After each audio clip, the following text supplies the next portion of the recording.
So now we will get to the first new key, the key we haven't done before in the course, and that is the key of E flat major. First thing, all of the E flat chord tones. Second thing, highlight all of the E flat root notes with these nice little red buttons. And my third step is to think of the most important root notes in the key of E flat. And that would be the one on string 5, fret 6, the lowest pitched E flat on the guitar, the root note on string 6, fret 11, and the octave of that root note, which is quite important, and that appears here. And remember, over 2 and up 2, over 2 and up 2. And that root 4 E flat note also appears all the way down here on fret 1. Okay, so let's take our time and go through the 5 shapes in the key of E flat. The first one, the lowest pitched one in the series of 5 chords in the universal CAGED system, is right here, the D type. Next to the C type, A type, G type, E type, and finally full circle 1 octave, which sounds really nice up there. And descending, there's my D type, E type, G type, A type, C type, and once again,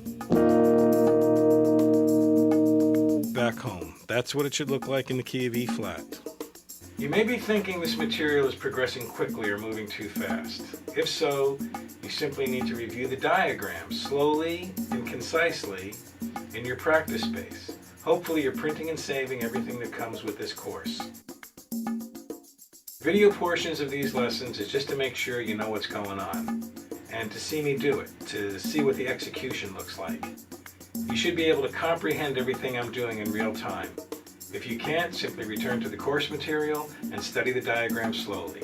For example, I just played the 5 shapes in the key of E flat. That may have been intimidating and confusing if you had never seen it before, or if you had never done it before. But when studying your printed material, which I highly recommend you print and save everything with this course, the key of E flat will quickly become as easy as any other key. In the previous video, I discussed a method of thinking and reasoning about the 5 shapes that's quite different from your normal CAGED system thinking. In this method, we talked about simply using the root notes as our guide points, as our central points of thinking and reasoning and playing in any key.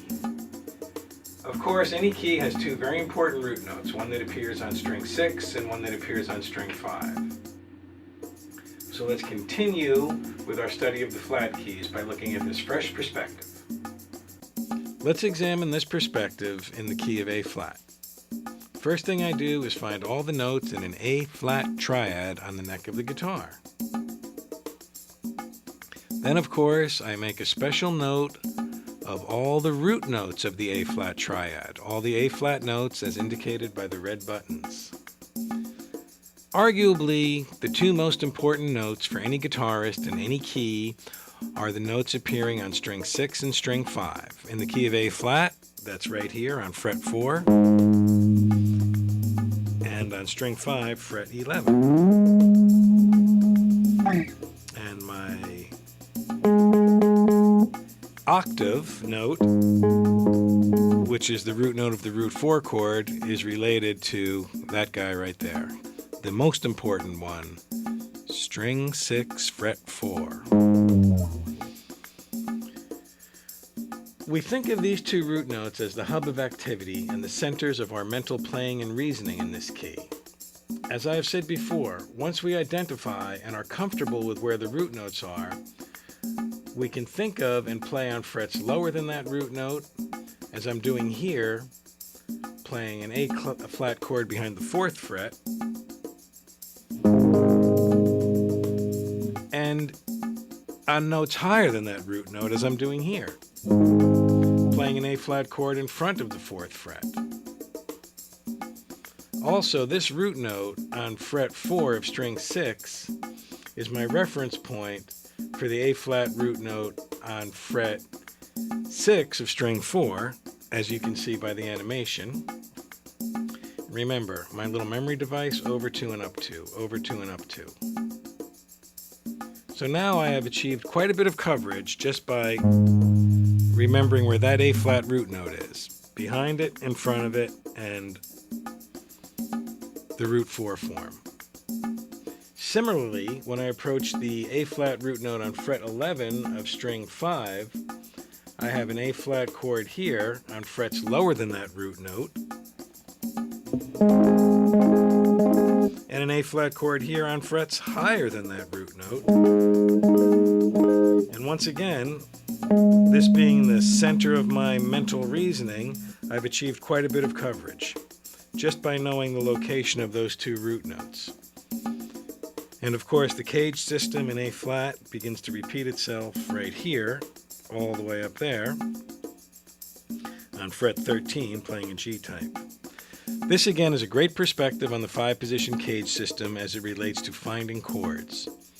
All you really need to do is find your root notes on string 6 and string 5, and it gives you the whole neck. Please refer to your course material on a regular basis and play the 5 shapes up and down in every key, as I have demonstrated in this video and the 4 videos that came before it. I do have a few more ideas concerning the 5-position CAGED system and the circle of fifths that will really get you up to the next level, a professional level of understanding and comprehending chords in the CAGED system. In the course material and videos we have been developing, animating and illustrating, there's one exercise called power cycling. It's kind of a brain teaser, but what it amounts to is this. I play a C major chord in the first position, and then what I do is go through the entire circle of fifths, one key at a time, playing the first shape of the 5 shapes in the CAGED system in the order in which they appear on the circle of fifths. Let me explain that. For example, the first shape is the C shape. Going around this circle to G, I come to G major. The first shape in the key of G major is, of course, the G shape. Going around the circle, I come to the D shape and D major. As I progress around the circle, I come to A. And of course, the first shape in the key of A is A. As I progress around the circle to E, the first shape in the key of E is E. Now here's where we start thinking. Our next chord is B. And in order to play the first shape in the series of 5 shapes associated with the key of B, I need to do the A shape. And then moving around the circle, I have arrived at F sharp, and the first shape of 5 shapes in that key is the E shape. And at this point in the exercise, I return to a C major chord as I have played all of the major chords on the right side of the circle of fifths that belong to sharp keys. It's got kind of an interesting sound, and once again, it can be a little bit of a brain teaser. Now to progress to the second half of the power cycling exercise, which involves playing all the chords on the left side of the circle. So I begin with a C type of C major chord, and I progress around the circle to the left, and it would look like this. C type of C major, E type of F major, A type of B flat major, D type of E flat major, G type of A flat major, C type of D flat major, and E type of G flat major, and then again progressing back to C major, our starting point, and also the note that this little progression began itself on. That within itself is an interesting sound. A sound you should get to know and identify as your ear as chord motion by fourths. In real time, it looks like this. C, G, D, A, E, B, F sharp. That's power cycling through the sharp keys, and through the flat keys it looks like this. C, F, B flat, E flat, A flat, D flat, G flat, C.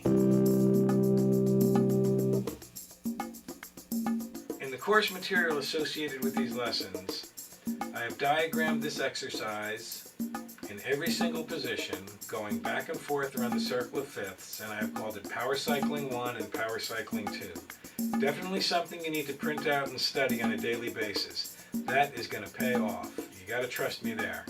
Power cycling is a terrific exercise. This is Karl. Thanks for checking out my stuff. I deeply appreciate your time.